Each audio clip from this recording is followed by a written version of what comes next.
G'day, this is Chris Savage from RL Ministries in Australia, welcoming you to this session of the Footsteps of the Messiah. This is a study of the last days. I pray that it will be of benefit to you and help you in your Christian growth. Thank you for coming along. So thank you for coming on to this session. This is session 23, and we're still in the Messianic kingdom. Last session, we finished off with the Davidic throne. The Davidic throne has to be reestablished because God made a promise to David that he'd have an eternal dynasty, an eternal kingdom, and that would be an eternal throne, and that would all be culminated in the eternal person of Jesus Christ, the eternal Son.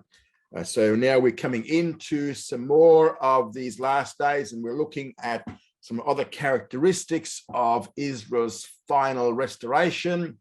First up, we see in Jeremiah 3, verse 18, that they are going to be reunited as a nation. It's no longer going to be Israel and Judah, but it will be now one nation, never ever to be divided again into two separate kingdoms. Jeremiah 3 verse 18 says, "In those days, the house of Judah shall walk with the house of Israel. They shall come together out of the land of the north to the land that I gave for inheritance unto your fathers." So there we see that in those days, which are the days which are coming, that they will be reunited as a nation to dwell in the land. The key passage for this reuniting of and bringing back into the land, reuniting and back into the land, is the passage of Ezekiel 37 verses 1 to 23. This is the dry bones prophecy which we find here in Ezekiel. Ezekiel is first commanded here in Ezekiel 37 to prophesy over the dry bones scattered all over the valley. He's looking over this valley, all he sees is dry bones. Now, when he does, the bones all come together with sinews and skin. Then the breath of life is given to them, so they become alive again. And that's in verses 7 to 10 of Ezekiel 37. Now, as God interprets this vision, these bones are said to represent the whole house of Israel, which has become spiritually dead and dispersed or scattered. Yet God is going to regather his people, and they will again possess the land. That's verse 23. Now, at that time, Israel will be regenerated by the Spirit of God to have a living and right relationship with him. In Ezekiel 37, verses 15 to 17, Ezekiel is now commanded to take two sticks, excuse me, and on one stick he's to write Judah, and for the children of Israel, his companions, and on the other stick he's to write Joseph for Ephraim and for all the house of Israel, his companions. So we have two sticks together, one Judah, one Israel. He's then called to put the two sticks together so they become one stick in his hand. And the interpretation of this miracle is that the two kingdoms, Judah and Israel, will one day be reunited into one nation. We find this in verses 18 to 20. He says, "I will take the children of Israel from among the nations, as from among the Gentiles, where they are gone, and will gather them on every side and bring them into their own land." So when the regathering of Israel comes in verse 21, they shall be no more two nations. So the nation will not be regathered into two kingdoms, but into one kingdom. And one king, according to verse 22, one king shall be king to them all in that one kingdom. At that time, God will save them out of all their dwelling places wherein they have sinned, and he will cleanse them all of all their sins. And that, remember, that was the root cause of the original division, which we see in verse 23. We're going to see also that Israel is going to become the center of Gentile attention. And this is a major characteristic of Israel's final restoration. In Isaiah chapter 14, verses 1 to 2, this speaks of this Gentile attraction. So after Israel's regeneration and restoration in verse 1, the Gentiles shall join himself with them, and they shall cleave to the house of Jacob. And that's the house of Jacob here is the nation of Israel. And that's for the purpose of worshiping the God of Israel, which we find again in verse 1 of Isaiah 14. Now, the regathering of the Jewish people will not only be accomplished with the help of angels, but also by the help of Gentiles, because he goes on to say the peoples or the Gentiles shall take them and bring them to their place, which is back into the land of Israel.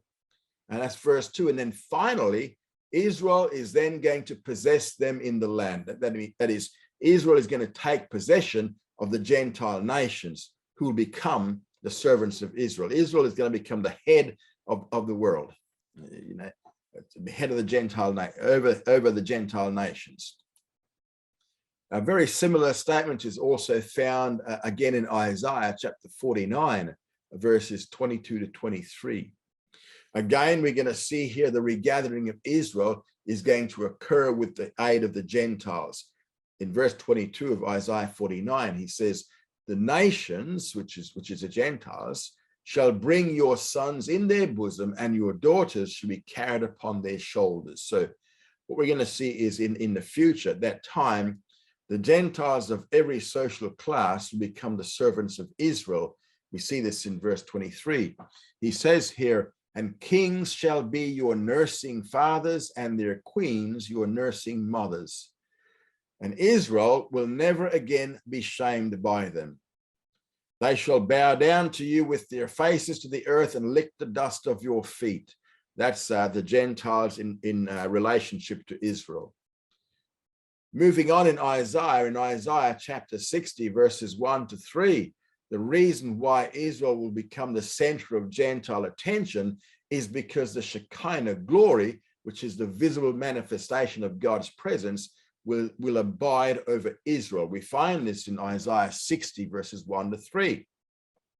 He says here, Isaiah writes, arise, shine, for your light is come, and the glory of Jehovah is risen upon you. For behold, darkness shall cover the earth, and gross darkness to peoples.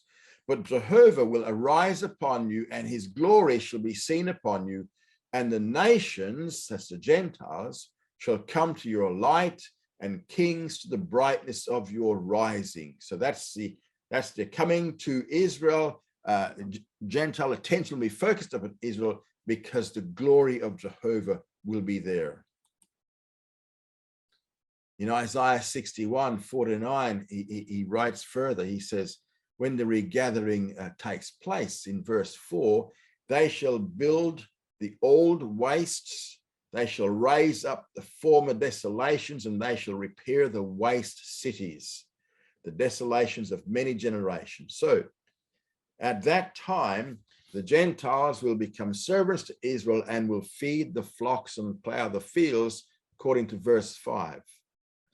And as for the chosen people, but you shall be named the priests of Jehovah, men shall call you the ministers of our God.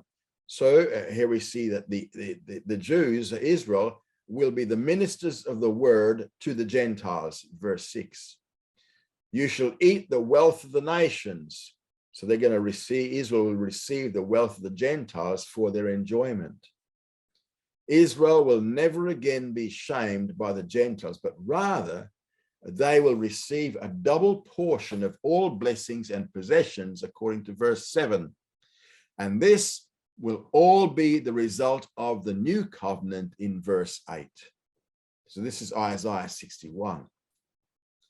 The Jews are going to be known among the Gentiles, and all the Gentiles that shall see them shall acknowledge them, that they are the seed which Jehovah has blessed. The Gentiles are going to be focusing upon them because they are the people of God, and they are the seed which Jehovah has blessed. So they're going to realize that it is the Jews who have been especially chosen by God for special blessings. Now, Isaiah has a contemporary, and that is Micah. Micah also had something to say in this regard.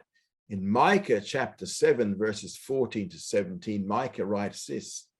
He writes about that the fact that Israel is to be regathered in order to possess the land. He says, feed your people with your rod, the flock of your heritage, as in the days of old. And this regathering will be accompanied by miracles, as in the days of your coming forth out of the land of Egypt. That's verse 15. And then the nations, the Gentiles, shall see and be ashamed of all their might. They'll cease reproaching the Jews and will have a reverential fear of the Jews instead.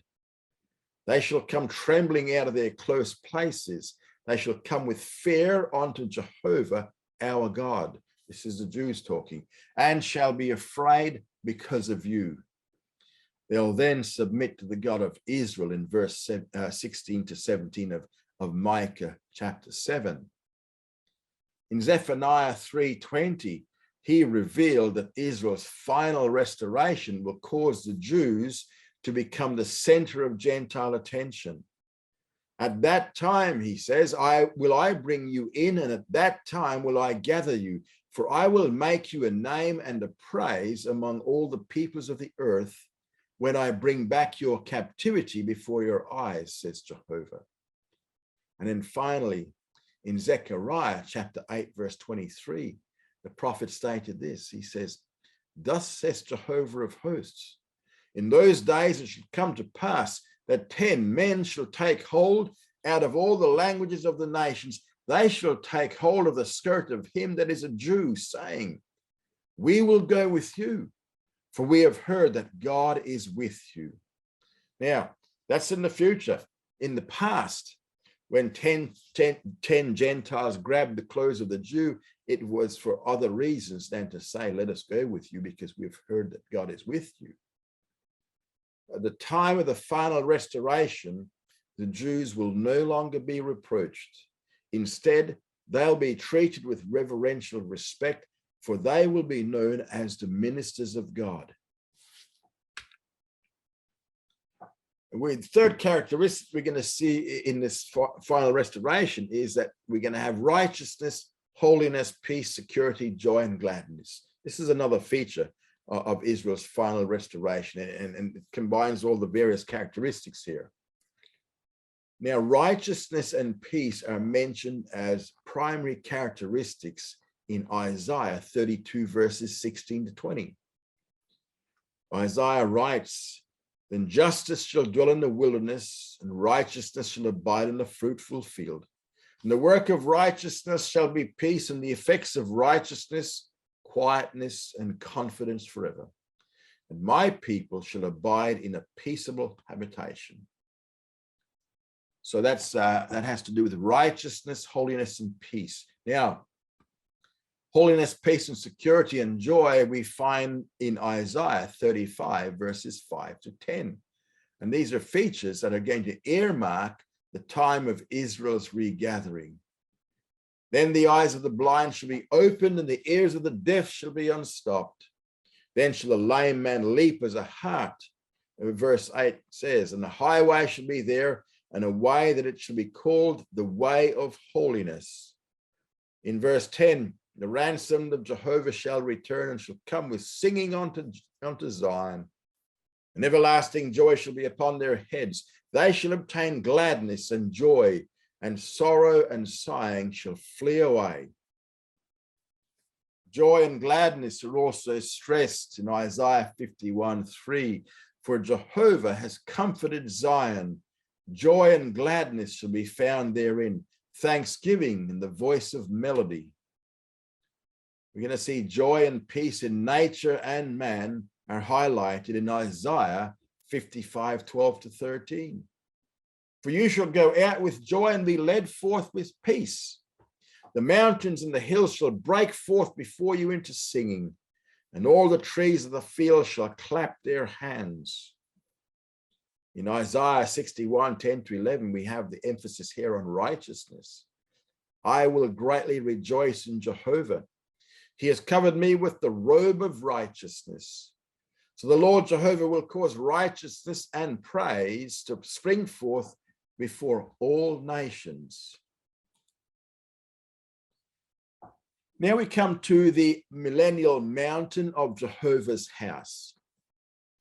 With the second coming of Messiah, there is going to be tremendous geographical and topographical changes in the land.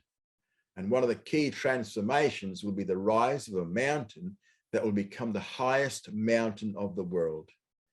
And on this mountain, on its summit, will stand the millennial temple and the millennial Jerusalem.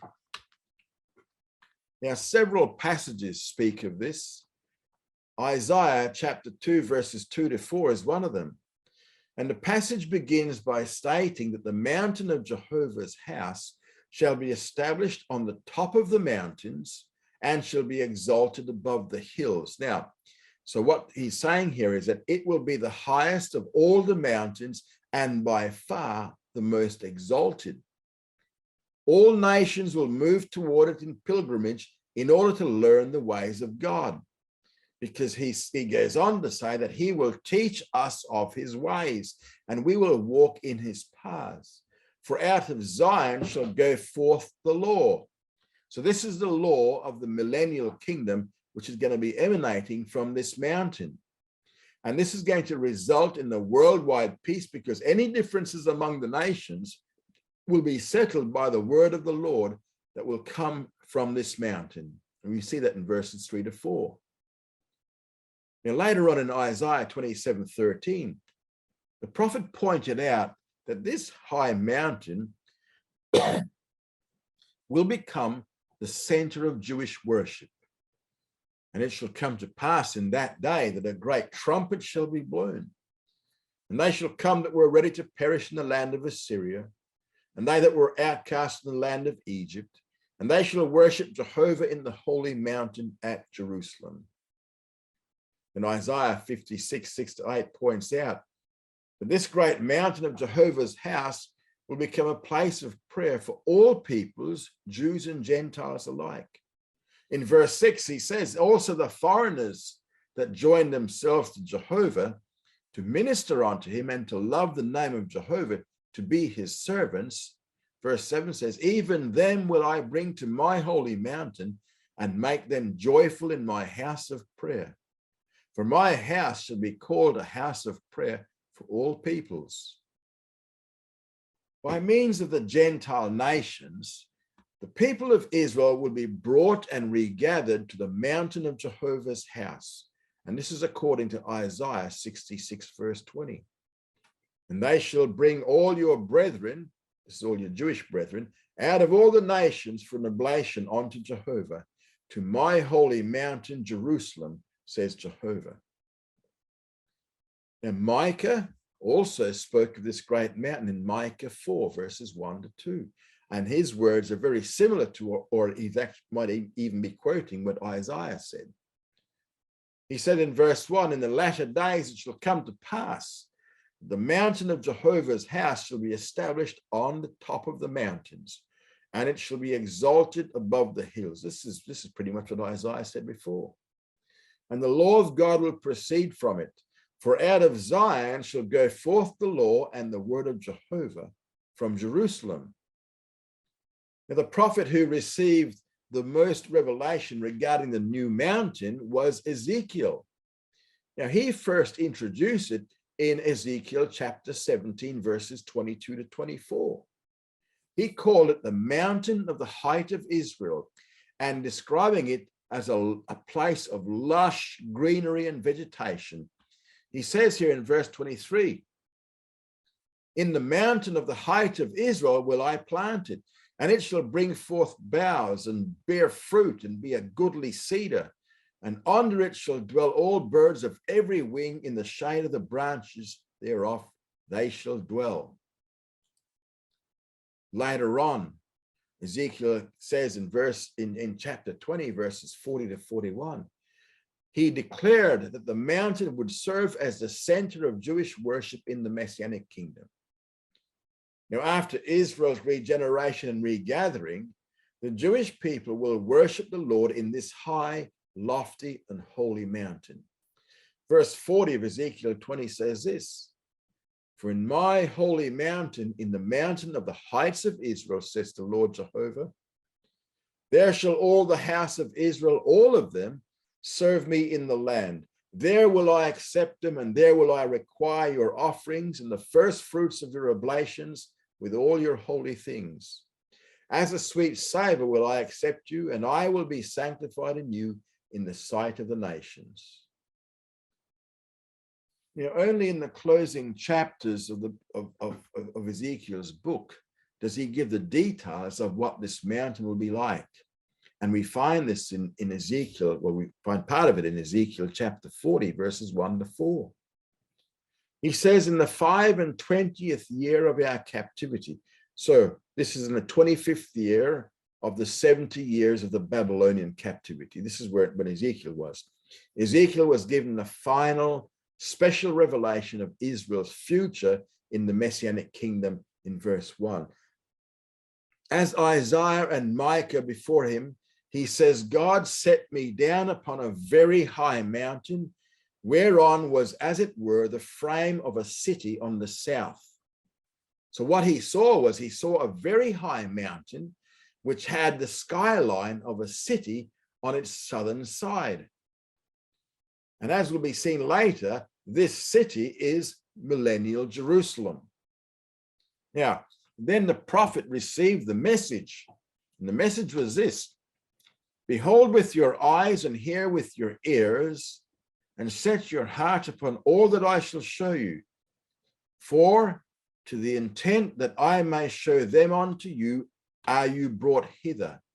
Declare all that you see to the house of Israel. So these revelations that he was about to be given, he was to declare to the house of Israel. Ezekiel 45, 1 to 8 provides some further detail. Now, these verses, Ezekiel 45, 1 to 8, refer to a section of the new mountain where you shall offer an oblation unto Jehovah. This is the holy oblation. This will be for holy ritual use, and somewhere on this mountain, the millennial temple is to stand, as well as the city of Jerusalem. Now, these verses reveal that on top of this very high mountain will be a 50-mile square plateau. The length shall be the length of 25,000 reeds. Now, this plateau will be subdivided into 3 sections. Northern section, we see in verses 2 to 4, a length of 25,000 and a breadth of 10,000. And in it shall be the sanctuary, which is most holy. So it's going to be in miles. It says be 20 miles by 50 miles, having in its center, this is in the northern section, in its center, the millennial temple, which will be round about 1 mile square. It's a very big temple. It says 500 in length by 500 in breadth, square roundabout. The rest of the area, we'll have a diagram of this shortly. The rest of the area of the northern section will be reserved for a certain group of priests to live in. Then the central section, verse 5, which is 25,000 in length and 10,000 in breadth, shall be unto the Levites. This will also be 20 miles by 50 miles. What's that? It's about 30 kilometers by about 80 kilometers, and it will be reserved for the members of the tribe of Levi. The southern section, again, that's going to be 10 miles by 50 miles. And in the center of the southern section will stand the millennial Jerusalem, and that measures 10 miles by 10 miles. On either side of the city will be field areas, each measuring 10 by 20 miles for growing food. And these areas will be controlled by the prince, the resurrected David, who will then apportion the land according to tribe. And this is all found in verses 6 to 8 of Ezekiel 45. The third passage describing the details of the mountain of Jehovah's house is Ezekiel 48, verses 8 to 20. Verse 8 tells us that the high mountain is to be 50 miles square. It says, from the east side unto the west side shall be the oblation which you shall offer. 25,000 reeds in breadth and in length as one of the of the portions from the east side unto the west side, and the sanctuary shall be in the midst of it. So Ezekiel begins to describe in the northern section in verses 9 to 12, 25,000 reeds in length, 10,000 in breadth. This will be 20 miles by 50 miles. And it's going to be inhabited by the priests, because in the very center of it, we have the millennial temple, which is the sanctuary of Jehovah, is going to be in the midst of this northern section. The priests who are going to occupy this area around the temple are the descendants of Zadok or Zadok. It shall be for the priests that are sanctified of the sons of Zadok. Now these belong to the segment of the tribe of Levi that remained faithful while the rest of the Levites went astray. You see that in verses 11 to 12 of Ezekiel 48. And then the central section, verses 13 to 14, will also measure 20 miles by 20 miles. I know that there's a lot of numbers here, but we're going to see the diagram shortly. This area is going to be reserved for those Levites who do not belong to the line of Zadok. The southern section, so we have a northern section, a center section, now a southern section. Southern section is in verses 15 and 19. Again, it measures 10 miles by 50 miles, and in the middle of which the millennial Jerusalem is to be built.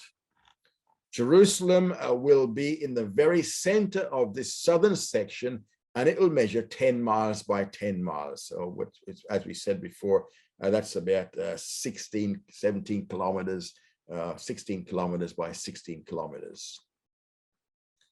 The two remaining portions of the southern section, east and west of Jerusalem on either side, will each measure 10 miles by 20 miles. And the food that will be necessary for the inhabitants of Jerusalem are going to be grown in this area. Jerusalem will not belong to any particular tribe, but will be inhabited by members of all 12 tribes of Israel. We see that in verse 19. Now, again, Ezekiel states that the total size of this section of the mountain of Jehovah's house is to be 50 miles square. 50 miles square, so that is 80 kilometers by 80 kilometers. Verse 20 says that all the oblations shall be 5 and 20,000 by 5 and 20,000, and you shall offer the holy oblation 4 square with the possession of the city. So it will be the only oblation upon which the temple and Jerusalem will sit. Verse 20. Now here is the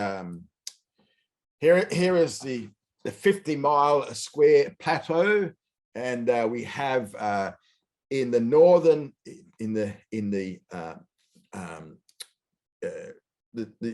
top section there we have the temple area. We have it's 20 miles by 50 miles, and there you see, here we see the 1 mile square temple, and this is the sons of Zadok who live in this area. Down here in the center section we have the Levites living in this area. Again, it's 20 miles.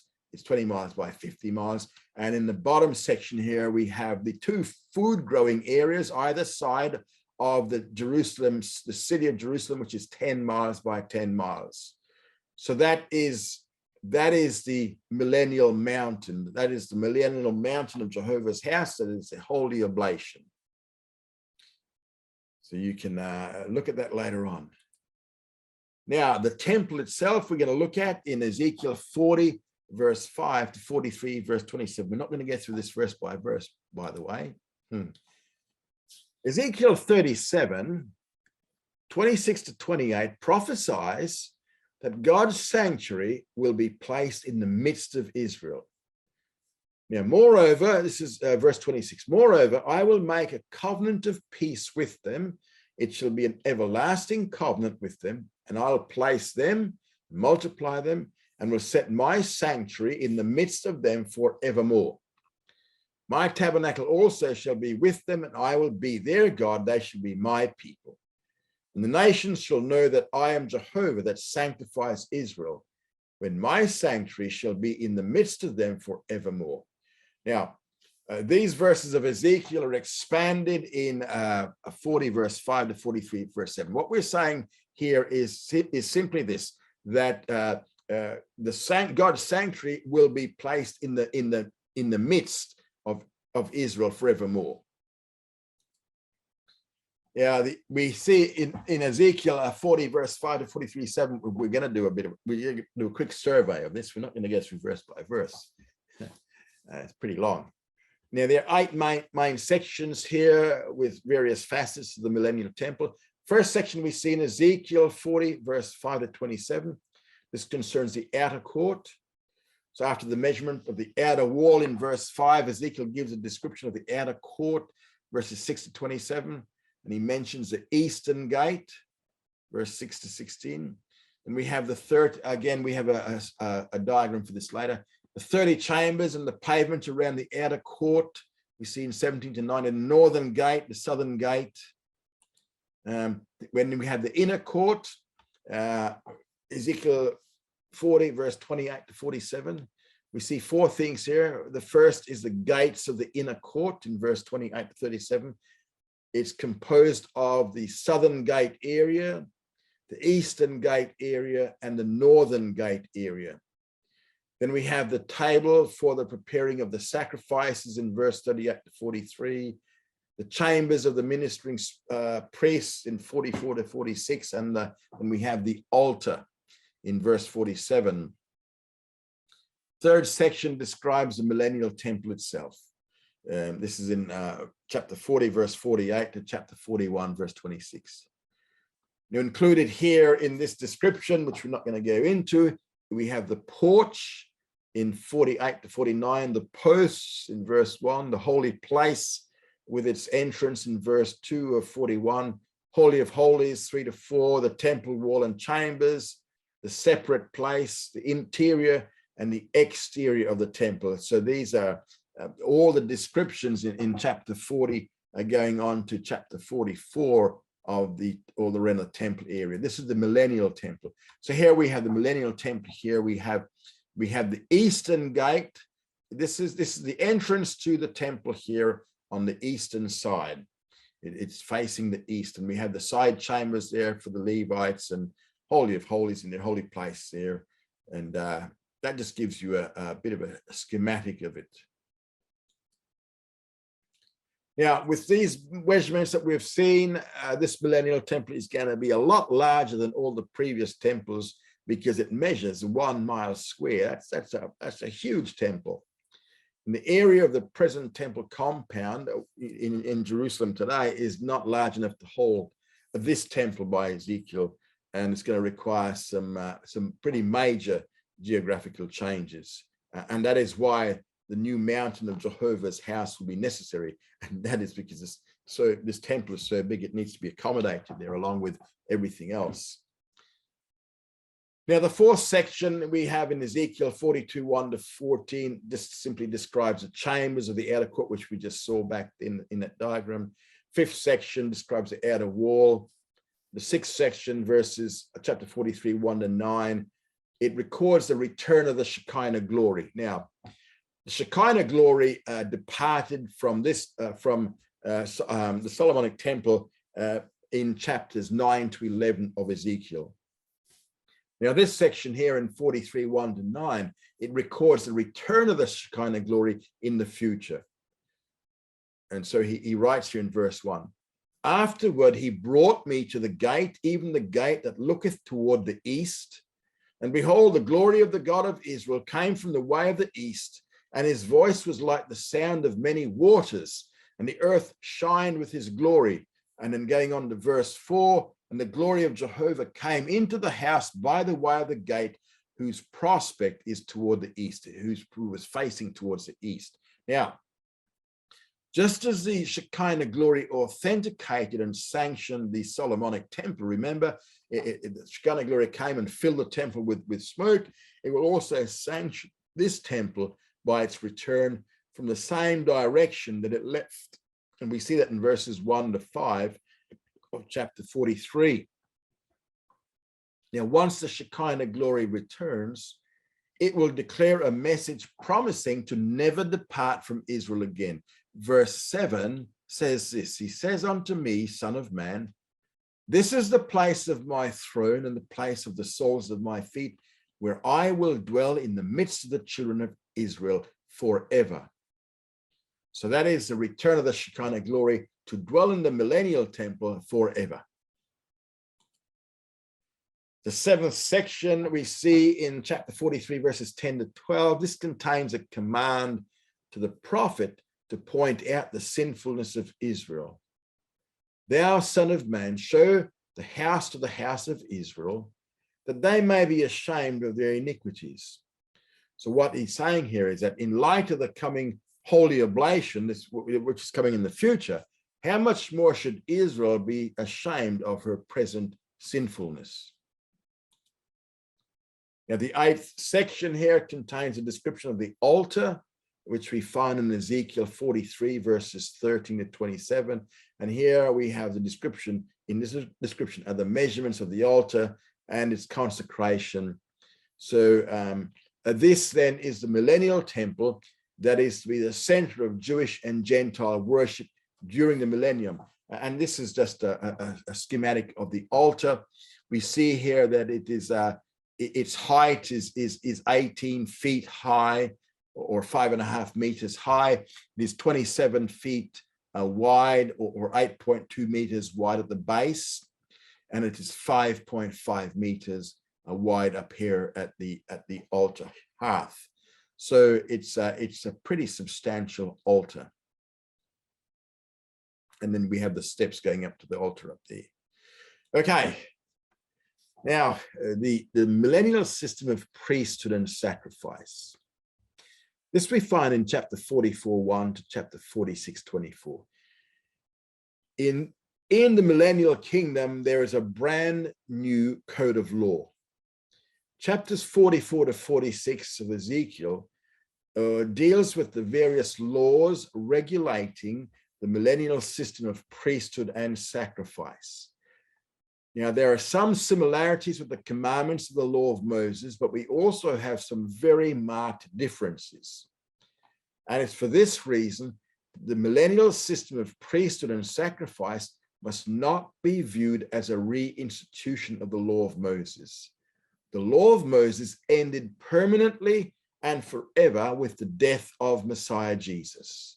It ended then. A new law system came into force then. Now, during the Messianic kingdom, there will be a whole new system of law instituted, and this will be kingdom law.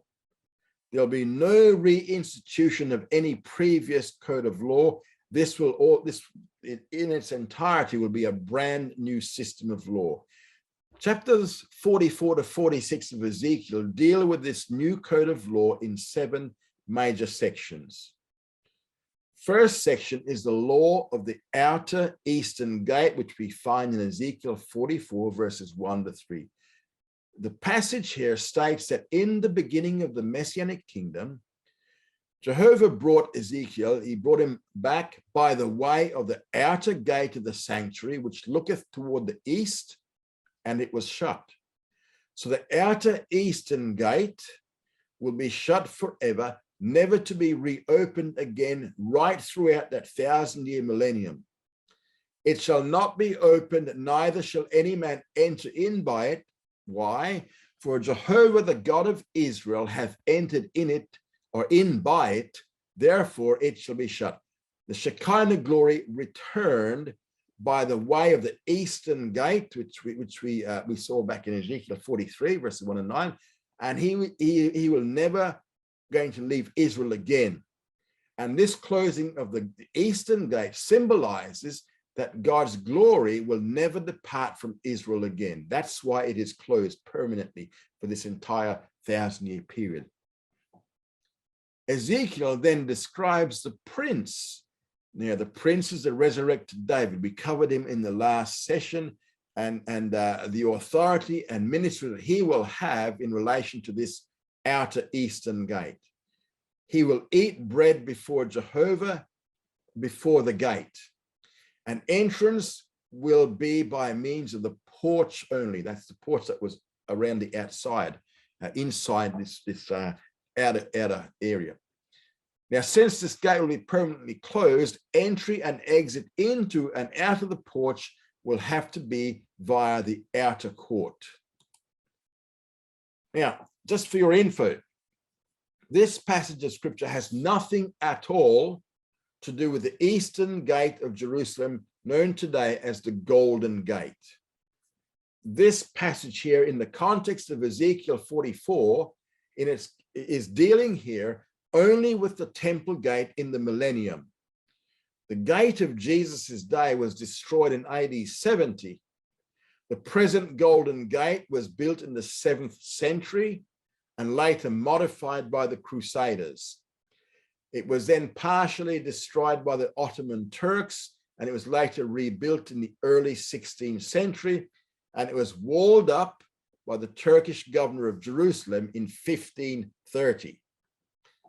That's the gate that's there today. It's been walled up. Now, the second section of Ezekiel 44, 4-8 contains another message of the Shekinah glory, which again points out Israel's present sins. The third section, which is 44, 9-14, describes the duties of the Levites, who will be the caretakers of the temple. And then Ezekiel 44, 15-31, we have the duties of the sons of Zadok, who will oversee the sacrifices of the temple. 45, 1-8 describes the holy oblation, or the mountain of Jehovah's house, which we covered earlier on.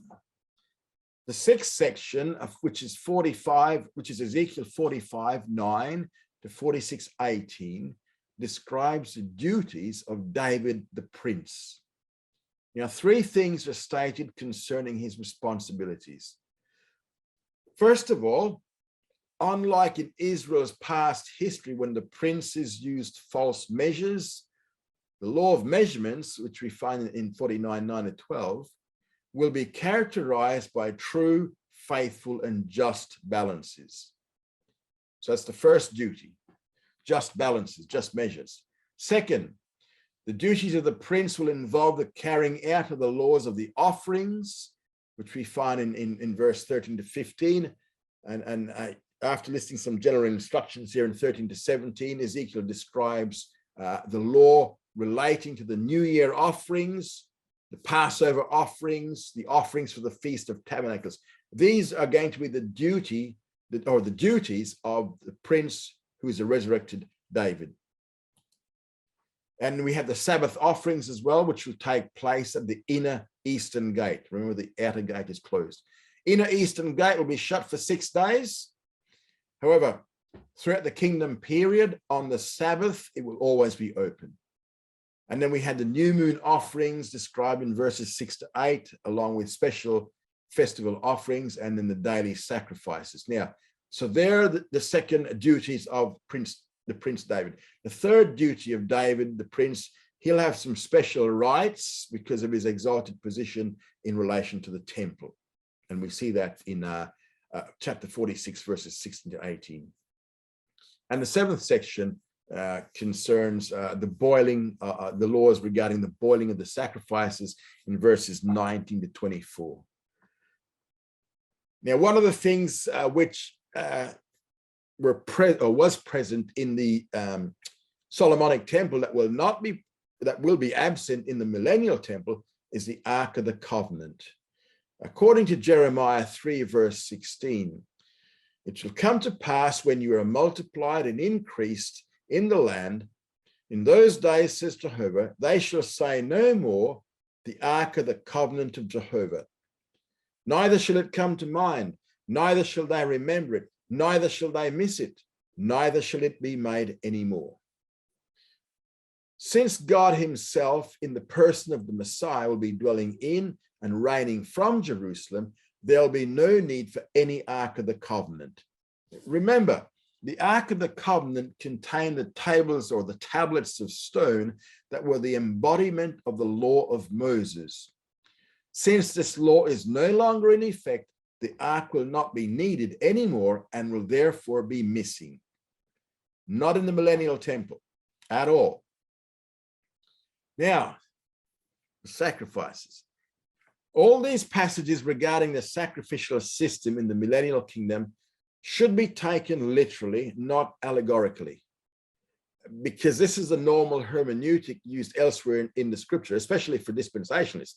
This is a consistent usage, and this leads to the conclusion that there will be a temple and a sacrificial system in the Messianic kingdom. So what we're going to see is there will be a sacrificial system instituted in the millennium that will have some features which are similar to the Mosaic system, along with some brand new laws. For that very reason, the sacrificial system of the millennium must not be viewed as a reinstitution of the Mosaic system, because it is not. It will be a brand new system that will contain some things old and some things new, and will be instituted for an entirely different purpose. Some of the purposes of this: first of all, the sacrifices of the millennium serve as a memorial of the death of the Messiah. And this teaches that the sacrifices, will play for Israel a very similar role that communion plays for the church. Second, the millennial sacrifices are the means of restoring fellowship for the millennial saint who sins. Remember, in the millennial kingdom, not everybody's in a glorified state. There are many who enter the kingdom with their old human nature bodies, so they will still sin. And remember, the Old Testament saint was saved by grace through faith. Same way we are. The blood sacrifices of the Old Testament saint, what were they for? They were the means of restoring fellowship of the Mosaic saint who sinned. So here in the millennium, the blood sacrifices is for the purpose of restoring fellowship for the millennial saint who sins. And also it serves as a memorial for the death of the Messiah. Some of them do. Third, the millennial sacrifices provide a ritual cleansing for ritual uncleanness. Since the Shekinah glory will be within the Holy of Holies of the millennial temple, it would be impossible to approach the temple compound in a state of ritual impurity. And therefore, the sacrifices will be for the cleansing of ceremonial uncleanness. And fourth, the millennial sacrifices pertain to the privilege of life and physical blessing in a theocratic kingdom. Theocratic because Jesus, the Messiah, rules and reigns from Jerusalem. Now we look at the millennial river. The millennial river we find in Ezekiel 47 verses 1 to 12. And there are three passages which speak about this. One of them is this Ezekiel passage, which depicts the river as beginning in the temple compound and eventually making its way south of the Dead Sea. But in actual fact, Joel 3 verse 18 summarizes Ezekiel 47, 1 to 12. It shall come to pass in that day that the mountains shall drop down sweet wine, and the hills shall flow with milk, and all the brooks of Judah shall flow with waters. And a fountain shall come forth from the house of Jehovah, and shall water the valley of Shittim. So what we see here, this is Joel. Now, according to Joel, the millennial river is going to originate at the temple itself. Remember, the temple is in a northern section of the 50-mile compound. The point of origin is further described in Ezekiel 47, 1 to 2. And he brought Ezekiel back onto the door of the house, and behold, waters issued out from under the threshold of the house eastward. For the forefront of the house was towards the east, and the waters came down from the right side of the house on the south of the altar.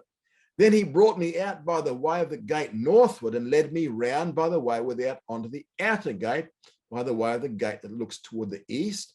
And behold, there ran out waters on the right side. So from the front part of the temple, by the threshold of the door and the right side of the altar that will stand in front of the temple, the millennial river will gush out, first heading east until it passes the eastern gate and then heading south toward the Dead Sea. We got a diagram coming up next. It's not going to flow directly from the temple to the Dead Sea, but it will first flow down to Jerusalem as depicted in Zechariah 14:8, where he says, it shall come to pass in that day that living waters shall go out from Jerusalem, half of them toward the eastern sea and half of them toward the western sea. In summer and in winter shall it be. So the eastern branch empties into the Dead Sea, and the character of this body of water will change. This is a Dead Sea. It'll begin swarming with life. It'll no longer be dead. And this is prophesied by Ezekiel 47:8-10. Then said he unto me, these waters issue forth toward the eastern region and shall go down into the Arabah, and they shall go toward the sea. Into the sea shall the waters go which were made to issue forth, and the waters shall be healed. And it shall come to pass that every living creature which swarms in every place whither the rivers come shall live. And there shall be a very great multitude of fish, for these waters are come thither. And the waters of the sea shall be healed, and everything shall live whithersoever the river comes.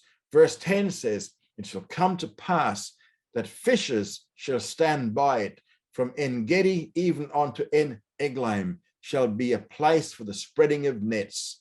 Their fish shall be after their kinds, as the fish of the great sea, exceeding many. So life comes back to the Dead Sea from the river that flows out of the temple. Now here again we have we see the river here is going to begin in the temple up here in the northern section, and it'll initially flow eastward this way. It'll then go south down to Jerusalem. Here's the city of Jerusalem here. It's going to be divided into two branches, one to the west and one to the east. The eastern branch is going to flow into the Dead Sea. The western branch is going to flow into the Mediterranean Sea. And the branching out of the river toward the areas designated for growing food, which are these two areas on the east and west of the city of Jerusalem, will provide the necessary water for the growth of crops. Now, the last thing we're looking at is the millennial Israel, and this is found in Ezekiel 47:13-48:29. So now we're going to see, for the first time in Israel's history, the Jews will possess and settle in all of the promised land. The nation is going to be again subdivided into 12 tribal regions. But these divisions will be different than those which are found in the book of Joshua. Ezekiel 47:13-48:29 describes a nation during the Messianic kingdom, and we can subdivide this into 5 sections.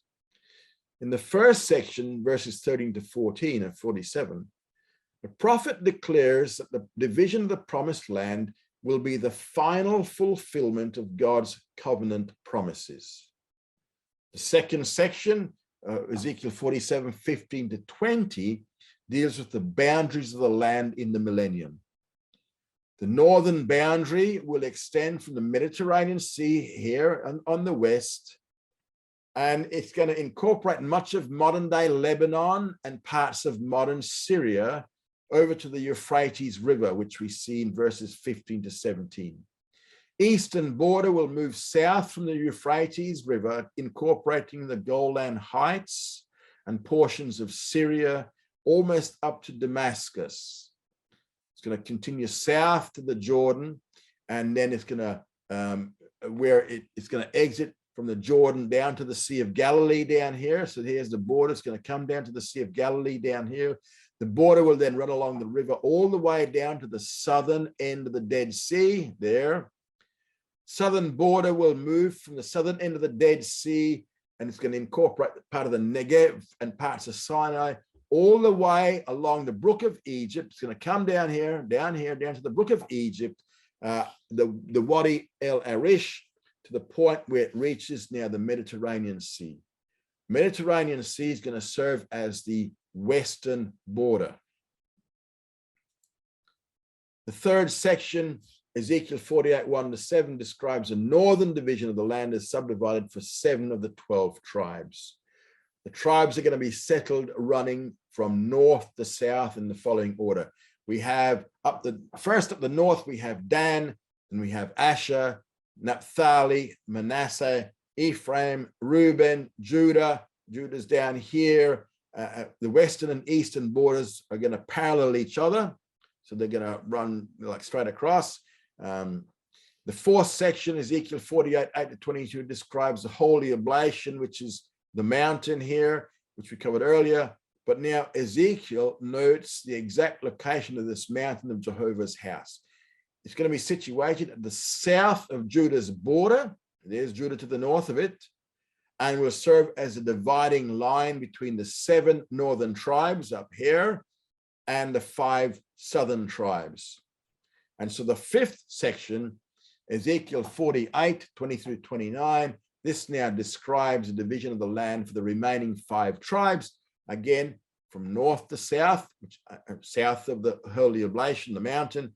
The tribes will be settled like this. We're going to have Benjamin, Simeon, Issachar, Zebulun, Gad, and then they're going to running along the southern border down here. And that brings us to the end of this session. Thank you very much for coming along. Study hard and grow strong.